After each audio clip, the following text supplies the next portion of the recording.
Halina't simulan natin ang pagdiriwang ng misa, dakilang pag-ibig ng Diyos para sa atin, sa ngalan ng Ama at ng Anak at ng Espiritu Santo. Amen. Ang pagpapala ng ating Panginoong Jesucristo, ang pag-ibig ng Diyos Ama at ang pakikipagkaisa ng Espiritu Santo naway sumainyong lahat. At sumayo rin. Nagiging lalong makahulugan itong ating sinasampalatayanan sa pasatulong at awa ng Diyos. Nagagampanan natin ang ating mga tungkulin, ang lahat ng ating mga gawaing binabalak at sa lahat ng ating pagiging anak ng Diyos at pagiging lahat para sa ating kapakanan na ipinagkakalob ng Diyos. Ngayon tayo dumudulog sa kanyang kabutihan at pagpapalang ang king kabutihan. Upang tayo'y maging marapat na gumanap sa banang pagdiriwang na ito'y aminin natin ang ating mga pagkukulang. Humingi tayo sa Diyos ng kanyang awa at patawad. Inaamin ko sa makapangyarihang Diyos at sa inyo mga kapatid na lubha akong nagkasala sa isip, sa salita at sa gawa at sa aking pagkukulang. Kaya isinasamo ko sa mahal na Birheng Maria, sa lahat ng mga anghel at mga banal, at sa inyo mga kapatid na ako'y panalangin sa Panginoong ating Diyos. Kaawaan tayo ng makapangyarihang Diyos, patawarin tayo sa ating mga kasalanan at patnubayan tayo sa buhay na walang hanggan. Amen. Panginoon, kaawaan mo kami. Panginoon, kaawaan mo kami. Kristo, kaawaan mo kami. Kristo, kaawaan mo kami. Panginoon, kaawaan mo kami. Panginoon, kaawaan mo kami. Manalangin tayo. Ama naming makapangyarihan, ipagkaloob mong maitaguyod ang sanglibutan sa matiwasay na pag-iral ayon sa layunin mo para sa aming kapakanan, sa pagsamba sa iyo ng may panatag na kalooban sa pamamagitan ni Jesucristo, kasama ng Espiritu Santo, magpa sa walang hanggan. Amen. Pagbasa mula sa unang sulat ni Apostol San Pedro. Mga pinakamamahal, alam ninyo kung ano ang itinubos sa inyo sa walang kabuluhang pamumuhay na inyong minana sa inyong mga magulang. Ang itinubos sa inyo'y di mga bagay na nasisira o nauubos, paris ng ginto o pilak, kundi ang buhay ni Kristong inihain sa krus. Siya ang korderong walang batik at kapintasan. Itinalaga na siya ng Diyos sa gawaing ito bago pa nilikha ang daigdig, at alang-alang sa inyo, ipinahayag siya bago sumapit ang katapusan ng mga panahon. Dahil sa Kanya, nanalig kayo sa Diyos na sa Kanya'y muling bumuhay at nagparangal. Ano pat ang inyong pananampalataya at pag-asa ay nasa Diyos. Ngayong malinis na kayo dahil sa inyong pagsunod sa katotohanan, ano pat naghahadi na sa inyo ang tapat na pag-iibigan bilang magkakapatid, naway maging maalab at taos sa puso ang inyong pagmamahalan. Sapagkat muli kayong isinilang, hindi sa pamamagitan ng tao kundi sa bisa ng buhay at walang kamatayang salita ng Diyos. Ayon sa kasulatan, ang lahat ng tao ay gaya ng damo, gaya ng bulaklak, nito ang lahat niyang kariktan. Ang damo ay natutuyo at nalalanta ang bulaklak. Ngunit ang salita ng Panginoon ay mamamalagi kailanman.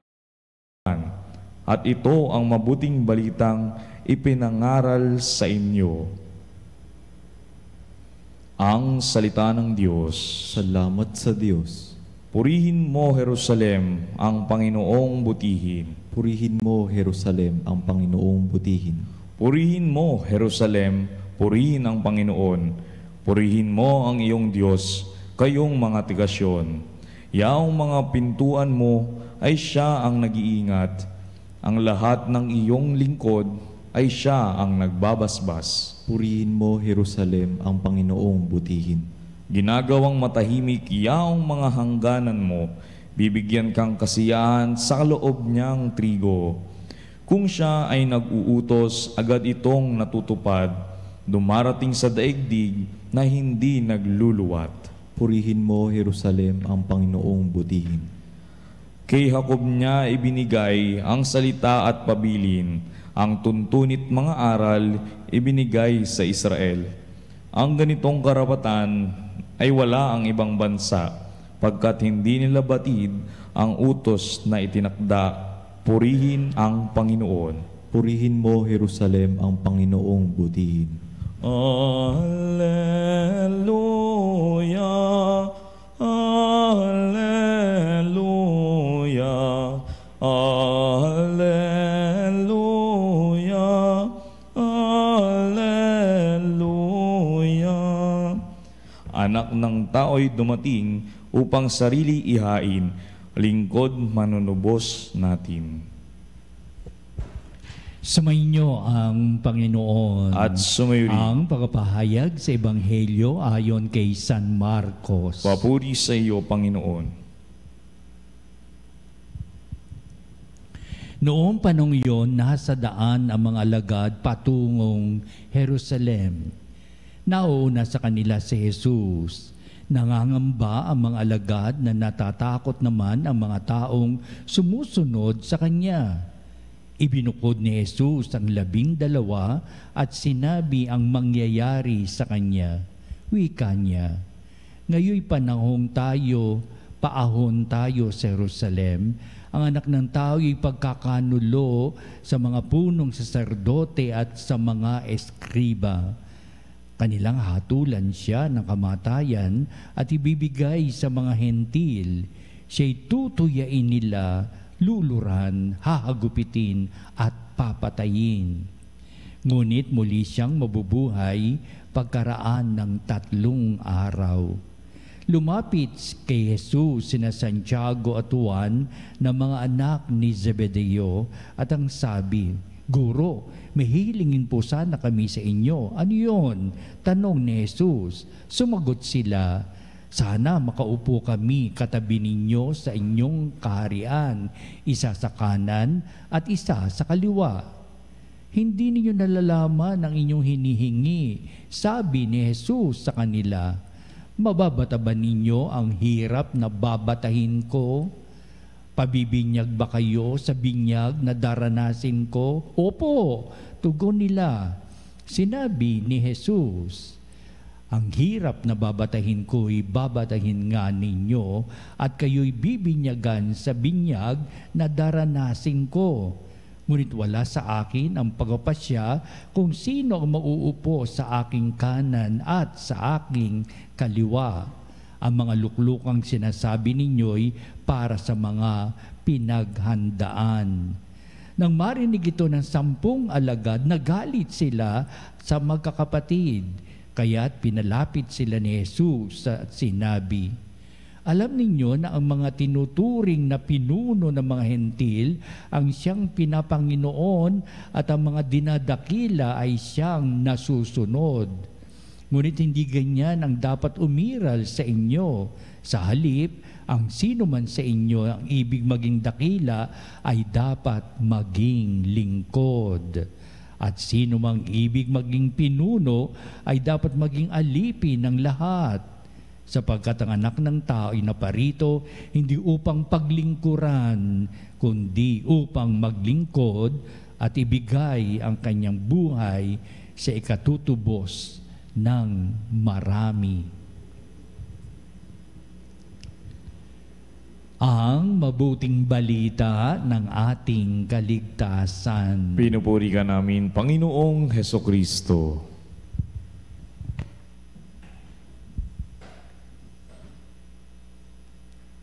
Medyo mahaba ang ating mabuting balita at kompleto rekado sa parang talagang nailalarawan natin kung ano yung takbo ng kasaysayan sa buhay ng ating Jesucristo, kapili niya mga alagad, 10 ng mga sumasamang mga taong lumalakad din ng pupuntahan ng ating Panginoong Jesucristo.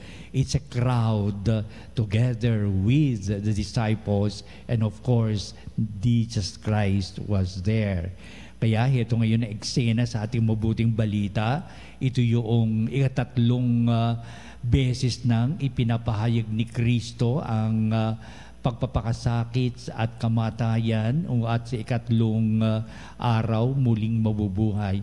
Walang kaalam-alam ang mga lagad sa mga bagay nito. Hindi nila alam kung ano sinasabi ni Kristo at ang mga bagay na darating sa buhay ni Kristo. Kaya sila ipatungo sa Jerusalem sapagkat doon babatahin ni Kristo ang hirap at pasakit sa kanyang kamatayan at sa kanyang muling pagkabuhay. Magaganap ito sa Jerusalem. Kaya sila naglalakad patungo sa Jerusalem at dito na ipinahayag ni Kristo, kinonfirm ni Kristo sa ikatlong beses itong pagkakataon nito at pinapahayag tungkol sa mga darating na hirap at pasakit, mandi kamatayan at sa kanyang muling pagkabuhay. Heto ngayon at hindi natin ipinasok itong eksena ni Santiago at Juan na magkapatid ng mga anak ni Zebedeo na humihiling na sila'y lumuklok sa kanan at kaliwa ng ating Panginoong Jesucristo. Kaya sabihin ni itong dumugtong na kasaysayang ito, nangangahulugan, hindi nila nalalaman kung ano yung sinasabi ni Kristo at wala silang kaalam-alam at sabihin ko, they are not mindful of what it's all about. Na nahiya naman silang magtanong kay Jesus habang sila naglalakad o kaya may ibang dahilan. Kaya ipinasok ni San Marcos itong kanyang pahayag at sinulat na mabuting balita. Umiksena itong dalawa na sina Santiago at Juan na gustong lumuklok sa kanan at kaliwa. Silang dalawa rin hindi nila alam ang mga bagay na pinahayag ng ating Panginoong Jesucristo at ang kanilang ibig na katatayuan kapag si Kristo ay naghahari na sa Israel at mawawala na ang Imperyo Romano at si Kristo ay tatanghal na hari. Kaya meron nakaupo sa kanyang kanan at sa kaliwa. Ito na nga, nagpipresenta na sina Santiago at Juan. Nalaman ito ng 12 alagad at sila'y nagalit. Ito na ngayon ang pinaka-eksena sa ating mabuting balita na sinasabi ng ating Jesucristo, ano pinag-aawayan ba ninyo? Sino sa inyo ang pinakadakila? Sino sa inyo ang tanyag, kinikilala? At sinabi ni Kristo, napakahalaga niyang aral at ito ang sumisentro sa ating mabuting balita. Alam ba ninyo na kung sino ang mga tinatampok at dinadakilang sinusunod ng mga tao? Hindi iyon. Ngunit ang pinakadakila sa kanila ay yung naglilingkod at yung nagiging alipin ng lahat ang siyang kinikilala at siyang itinatangi. Kaya sasabi ng ating Jesucristo, ito sapagkat anak ng tao na parito hindi upang paglingkuran, kundi upang maglingkod at ibigay ang kanyang buhay sa ikatutubos ng marami o ikatutubos ng lahat ng buong sandaigdigan. Una, binibigay sa ating mabuting balita ang halaga ng buhay ng ating Jesucristo, the role of life that you're going to do in this life. Ay sabihin ni, may kagandahan ba ang buhay na gaganapin mo sa balat ng lupa? Ikaw ba ay panig sa kadiliman o panig ka sa kabutihan o kaliwanagan? Upang sabihin, pagpasyan mo yan, ikaw ang tumatak sa buhay mo at kailangan tignan mong maigi what role are you going to portray in this life, on the side ng kasamaan o ang side ng kabutihan. Kaya pinapahayag ni Kristo itong dahilan ng kanyang kamatayan sa krus, ang kanyang pagpasakit, ang kanyang kamatayan at muling pagkabuhay upang imulat tayo na ang buhay sa daigdig na ito may pagpapalang handog ang Diyos sa panig ng kabutihan, ng kabanalan ng buhay, at hindi sa panig ng kasamaan. Kung noong lumang tipan palaging inilalarawan ang pakipagtunggali ng liwanag sa kadiliman, heto ngayon ang kasagutan. Kailangan ng tao ay mabuhay sa kaliwanagan, sa maraming pagpapala, pagkalinga na ipinagkakalob ng Poong May Kapal.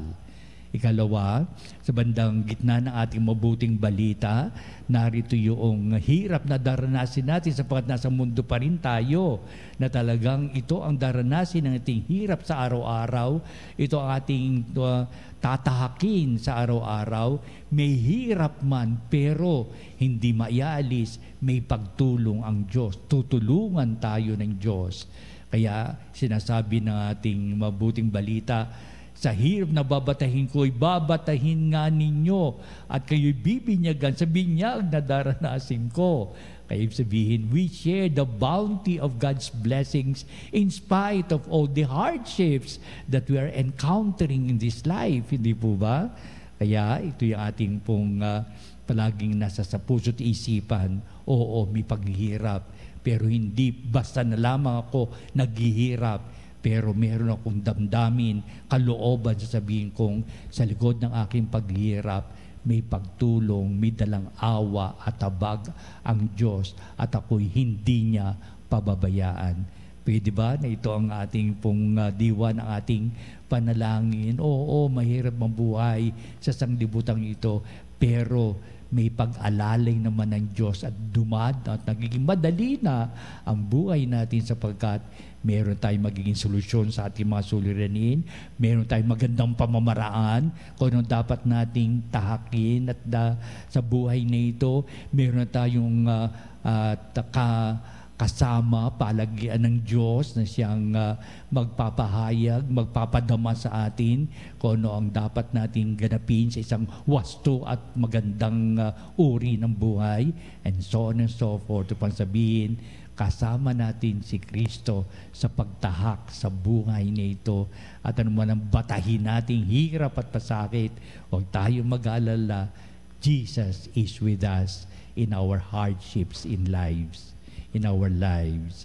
Ang huling bahagi ng ating mabuting balita, dito na mismo ipinahayag ng ating Panginoong Kristo.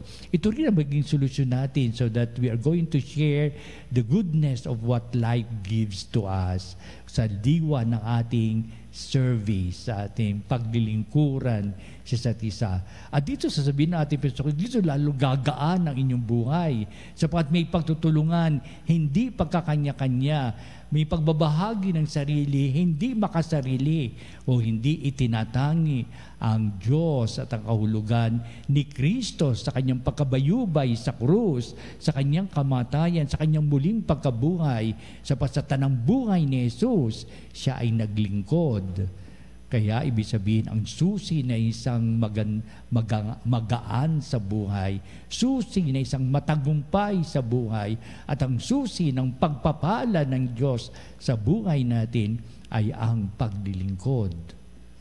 Kaya doon napagtanto ng mga alagad, nakita ng mga alagad, kaya pala si Jesus, ganyan na lamang kanyang kalooban sa mga mahihirap, sa kanyang mga pagtulong, ang kanyang pagpapagaling sa mga may sakit, ang mga inaalihan ng demonyo, ang lahat ng ito, tumulong si Jesus, naging kaisa ng mga dukhang ito at kapuspalad at ng mga patay na kanyang binuhay at lahat-lahat na ang pinagaling niyang mga keto, kitang-kita namin kung ano ginawa ni Jesus. Yan pala ang diwa na kanyang magandang halimbawang ipagkakalob niya sa atin kung paano siya naglingkod. Yan din ang pagkakasugo sa ating mga alagad.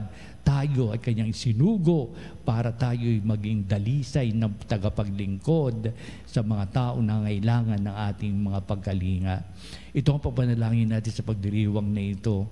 Ano ang saysay ng buhay kung walang paglilingkuran? Ano ang kahulugan ng buhay kung di ka nabubuhay sa kaliwanagan, sa aral at diwa ng ating Panginoong Jesucristo? At ano ang saysay ng buhay kung hindi natin bibigyan ng pagpapalaga ang landas na inilalandas sa atin ng Diyos? Naway, pagkalooban tayo ng Diyos na mapagpala niyang pag-aruga, ngayon at magpa sa walang hanggan. Amen.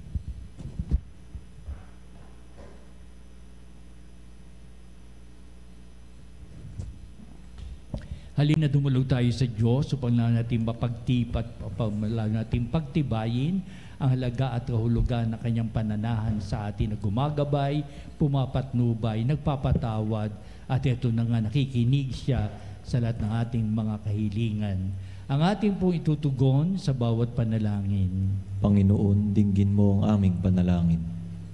Panginoon, dinggin mo ang aming panalangin. Ang mga pinuno ng simbahan naway maging tunay na mga lingkod na kumikilos na mayroong malasakit na tulad ng ipinakita ni Kristo sa kanyang mga tagasunod. Manalangin tayo sa Panginoon. Panginoon, dinggin mo ang aming panalangin. Ang mga pinuno ng mga gobyerno naway gamitin nila ang kanilang katungkulan para sa kabutihan ng kanilang pinamamahalaan at iwasan ang away at kawalang tiwala. Manalangin tayo sa Panginoon. Panginoon, dinggin mo ang aming panalangin. Ating lahat nawang mapagtanto na ang tagumpay sa mata ng Diyos ay hindi nasusukat sa mga panuntunan ng mundo, kundi sa paggalang na ibinibigay natin sa ating kapwa. Manalangin tayo sa Panginoon. Panginoon, dinggin mo ang aming panalangin. Ang mga may sakit, naway kanilang maunawaan na magiging isang dakilang biyaya ang paghihirap nila kapag iniugnay sa paghihirap ni Kristo. Manalangin tayo sa Panginoon. Panginoon, dinggin mo ang aming panalangin.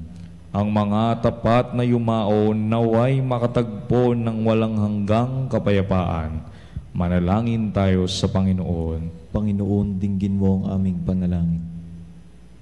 Manalangin din tayo sa ating mga sariling kahilingan.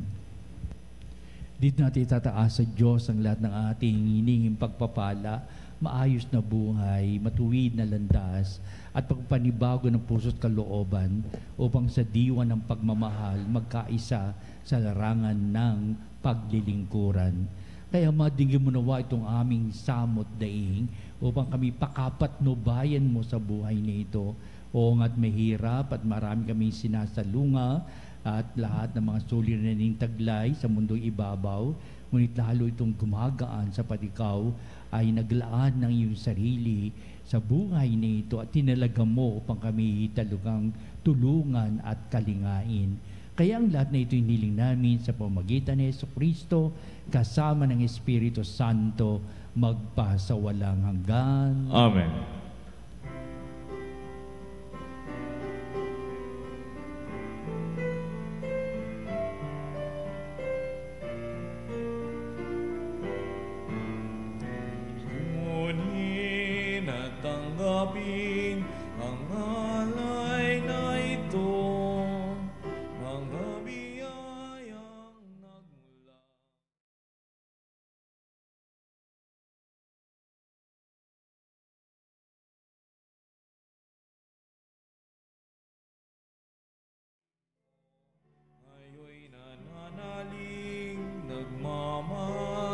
Sa'yo tinapay na nagmula sa butil ng trigo, pagkain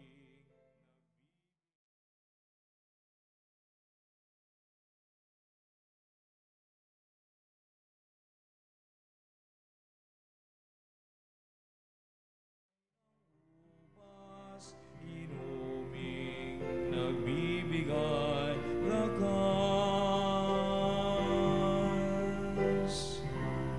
Manalangin kayo mga kapatid, upang itong ating paghahain ay maging kalugod-lugod sa Diyos amang makapangyarihan. Tanggapin nawa ng Panginoon itong paghahain sa iyong mga kamay sa kapurihan niya at karangalan sa ating kapakinabangan at sa buong sambayanan niyang banal. Ama naming lumikha, ipinagkakalob mo ang mga dapat iyalay upang aming sambahin ang iyong ngalan.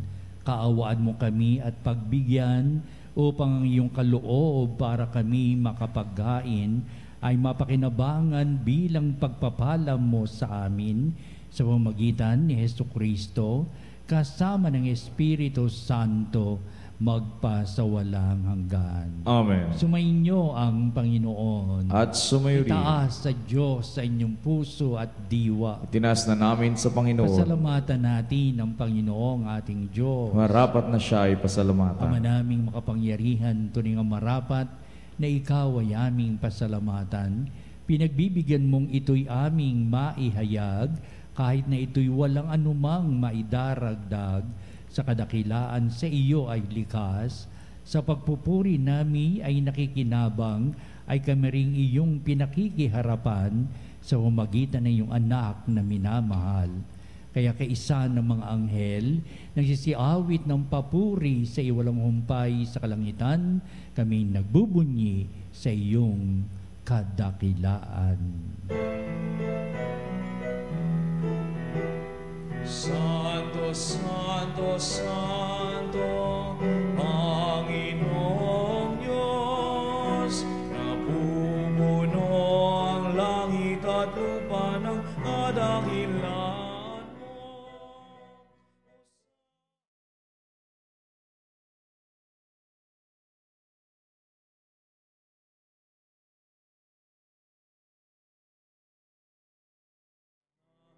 Sana sa kaitaasan, pinagpalang na paririto sa ngalan ng Panginoon.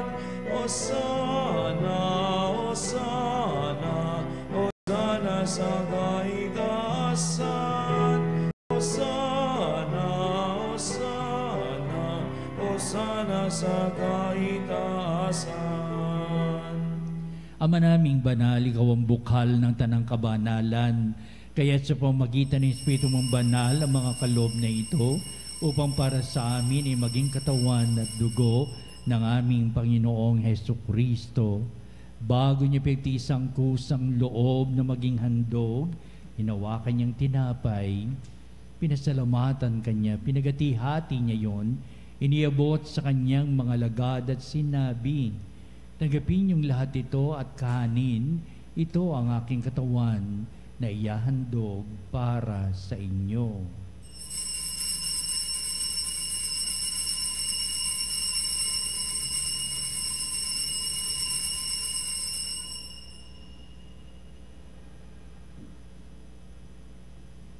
Gayun din naman, pagkatapos ng hapunan, hinawakan niyang kalis, muli kanyang pinasalamatan, iniabot niya ang kalis sa kanyang mga lagad at sinabi, "Tanggapin niyong lahat ito at inumin ito ang kalis ng aking dugo ng bago't walang hanggang tipan.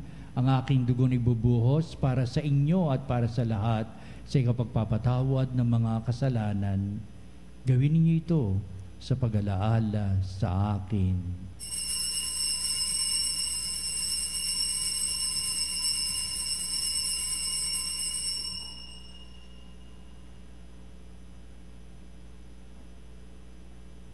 Ipagbunyi natin ang misteryo ng pananampalataya.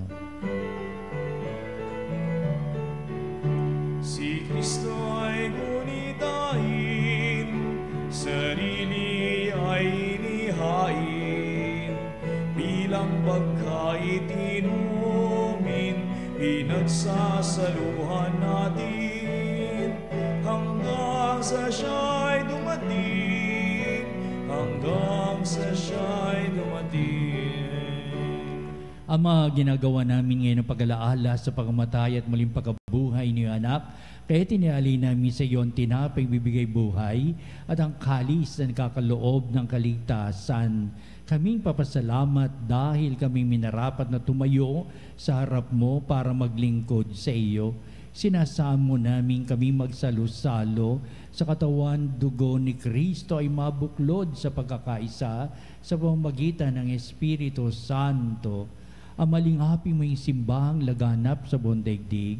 Puspusin mo kami sa pag-ibig kaysa ni Francis, naming Santo Papa, si Ernesto, naming Obispo at ng Tanang Kaparian. Alalahanin mo rin ang aming mga kapatid na nahimlay na may pag-asang sila'y muling mabubuhay, gayon din ang lahat ng mga pumanaw. Kaawaan mo sila at patuloyin sa iyong kaliwanagan. Kaawad mo at pagindapatin kaming lahat na makasalo sa iyong buhay na walang wakas, kaisa ng mahal na Birheng Maria, ang ina ng Diyos, si San Jose na kanyang dakilang kabiyak ng puso, at ang lahat ng mga apostol at mga banal na namuhay dito sa daigdig ng kalugod-lugod sa iyo.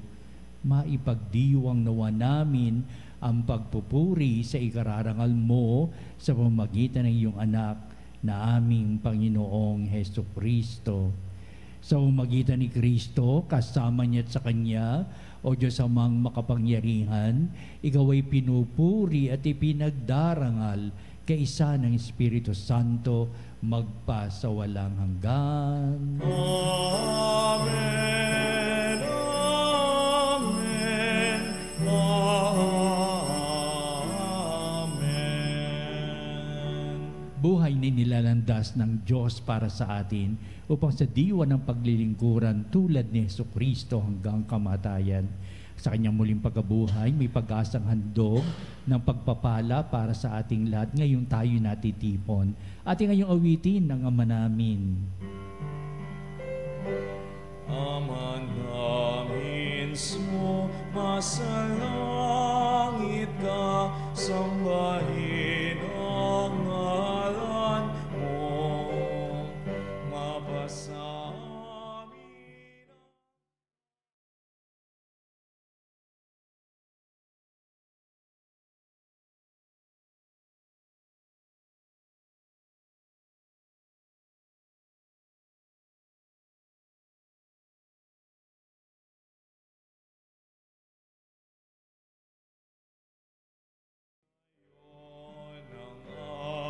Kakanin sa araw at patawarin mo ang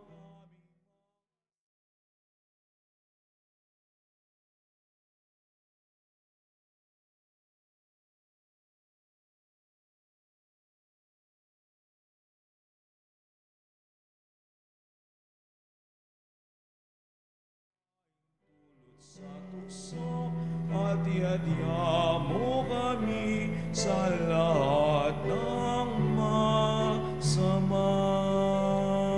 Inihiling namin kami ay Diyos sa lahat ng masama, pagkalooban ng kapepean araw-araw, iligtas sa kasalanan, tilayo sa lahat ng kapamakan, samantalang aming pinanabikan ang dakilang araw ng pagpapahayag ng tagapagligtas naming si Jesucristo. Sapagkat sa iyo ang kaharian at ang kapangyarihan at ang kapurihan magpakailanman. Amen. Pero Jesucristo, sinabi mo sa mga apostol, kapayapaan ang iniiwan ko sa inyo, ang aking kapayapaan ang ibinibigay ko sa inyo. Tunghayan mo ang aming pananampalataya at huwag ang aming mga pagkakasala. Pagkalooban mo kami na kapayapaan at pagkakaisa ayon sa iyong kalooban, kasama ng Espiritu Santo, magpa sa walang hanggan. Amen. Ang kapayapaan ng Panginoon ay laging sumainyo. At sumayo rin. Magbatian tayo at magbigay ng kapayapaan sa isa't isa. Kapayapaan po sa inyo, mga kapanalig.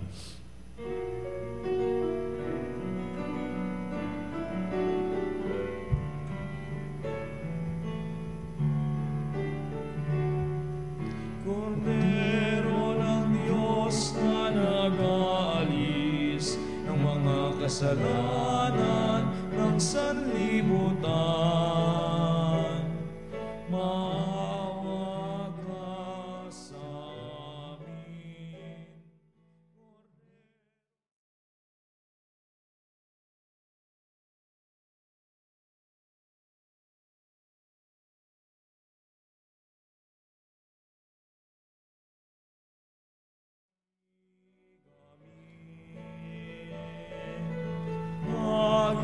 Dei Itolis, Pecatamundi, dona nobis pacem, dona nobis pacem, dona nobis pacem.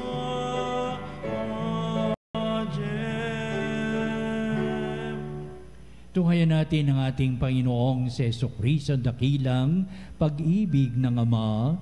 Siya na nag-aalis ng mga kasalanan ng sanglibutan, mapalad ang matinatawag sa piging ng kordero. Panginoon, hindi ako karapat-dapat na magpatuloy sa iyo, ngunit sa isang salita mo lamang ay gagaling na ako.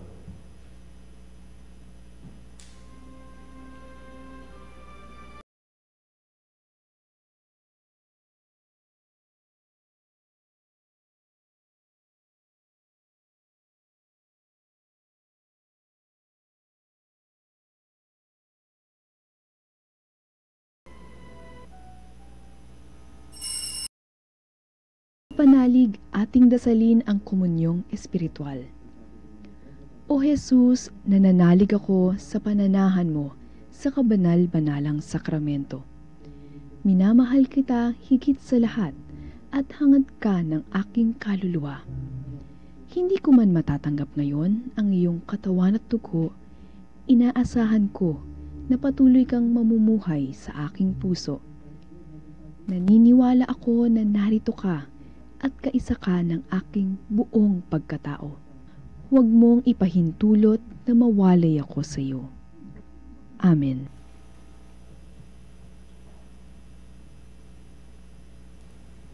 Panalangin sa Birhen ng Katotohanan. O Birhen ng Katotohanan, Ina ni Jesus, ang nagkatawang taong salita, salamat sa iyong anak.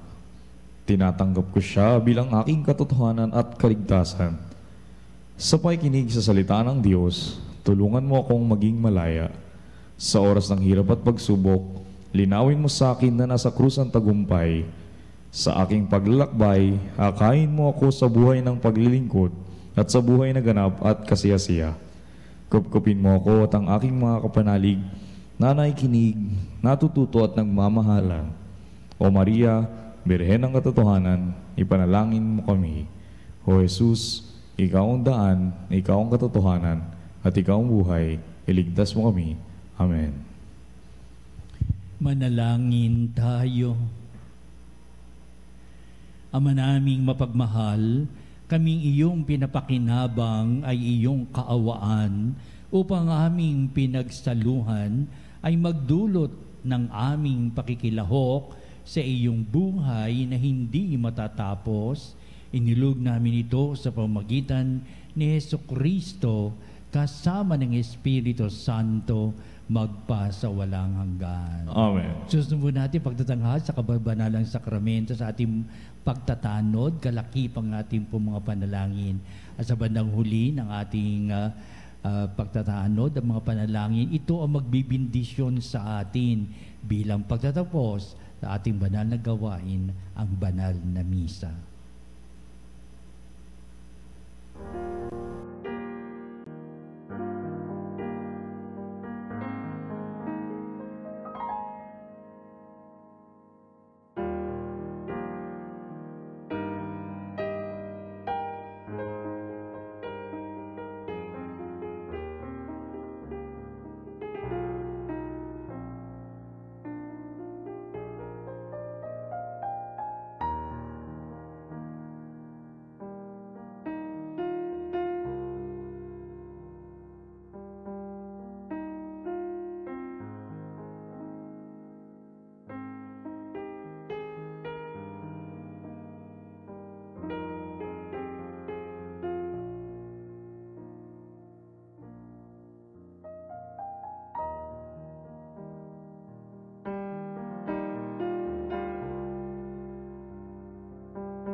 Salutaris Ossia Veceli panis ostium Velabremur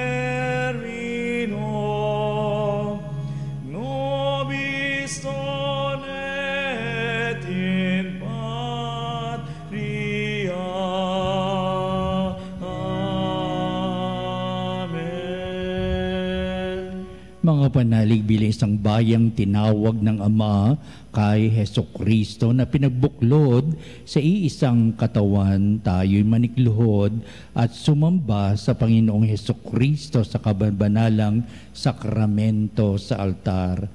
Sa sandaling ito ng pagpupuri at pagsamba sa banal na sakramento, alalahanin natin ang ating mga kapanalig na kasama natin ngayong nakikinig at nakasubaybay sa ating himpilan.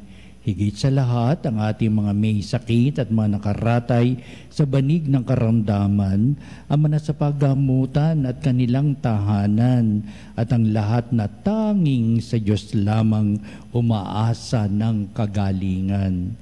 Gayon din, panalangin natin ang mga nanghihinaan sa kanilang pananampalataya, ang mga nakararanas na matinding kalungkutan, takot at pangamba, ang mga nawawala ng pag-asa at lakas ng kalooban.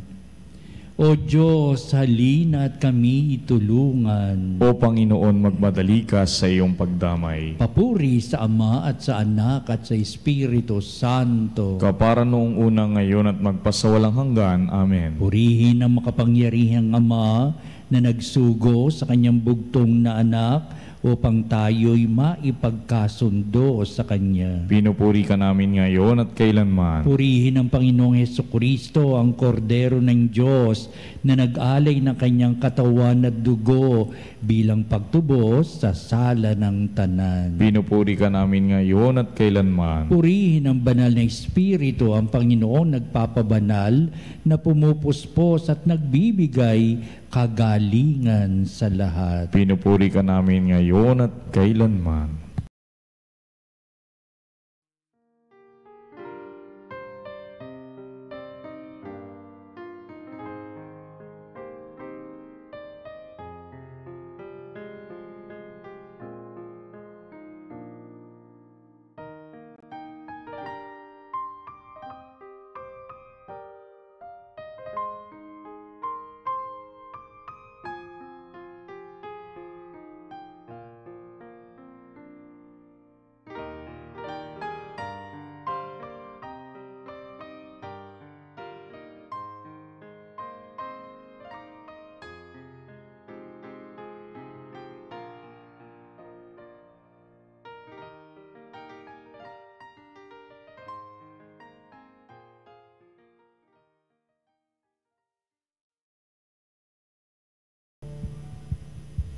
Makapangyarihang Diyos na walang hanggan, Ikaw ang aming Panginoon at butihing Ama.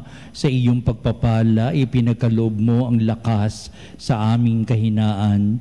Tunghayan mo po ng may kagandahang kalooban ang iyong mga lingkod na may sakit at karamdaman, ang mga nababalisa at nawawalan ng pag-asa, ang mga natatakot at nalulumbay, at ang may matitinding suliraning taglay at pinagdaraan ng hirap sa buhay, ang mga nasa bingit ng kamatayan. Pagalingin at aliwin mo po sila sa kanilang mga karamdaman at ibalik sa kalusugan at kapanatagan ng kalooban upang mabatid nila ang iyong kabutihan at sila'y magpasalamat sa iyong banal na pangalan. Hinihiling namin ito sa pamamagitan ni Kristo ang ating Panginoon. Amen. Panginoon, nagsusumamo kaming dalawin ang tahanang ito at alisin mula rito ang lahat na mapanirang kapangyarihan ng kaaway. Mananawa rito ang iyong mga anghel at banal upang panatilihin kami sa kapayapaan at sumaamin nawang lagi ang iyong pagpapala. Hinihiling namin ito sa pamamagitan ni Kristo ang ating Panginoon. Amen. Gawaran nawa tayo ng makapangyarihang Diyos ng kapanatagan ng kalooban at mapayapang buhay. Amen.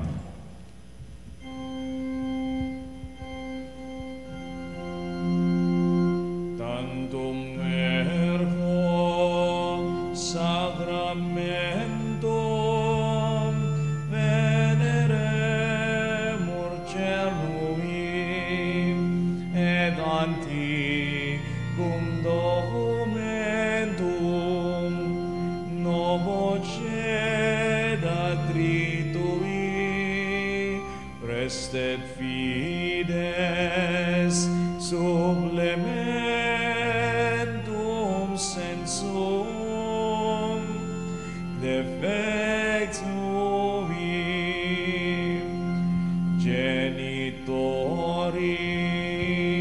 genitoque laus et jubilatio salus honor virtus coque sit et benedictio procedenti ab utroque comparsit laudatio. Amen. Amen. Panem de cielo, prestatisti ei. Omne delectamentum in sea ventem. Oremus. Deus, qui nobis sub sacramento mirabili, passiones tue memoriam reliquisti, tribue quesimus, ita nos corporis et sanguinis, tui sacra mysteria venerari, ut redemptiones tue fructum, in nobis iuditor sensiamus, qui vives et reinas, in saecula saeculorum. Amen.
Banal na pagpupuri.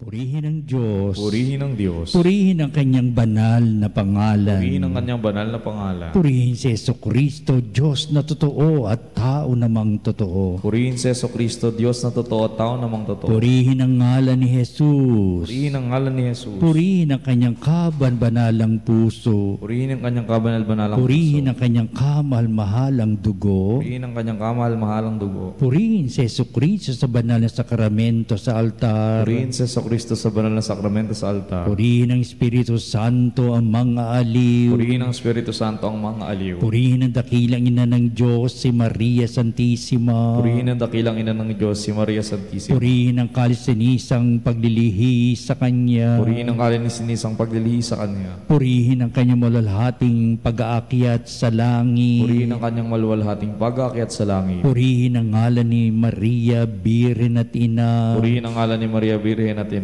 Purihin si San Jose ang kanyang kalsinisang esposo. Purihin ang si San Jose ang kanyang kalisinisang esposo. Purihin ang Diyos sa kanyang mga anghel at mga santo. Purihin ang Diyos sa kanyang mga anghel at mga santo. O Sacrament most high,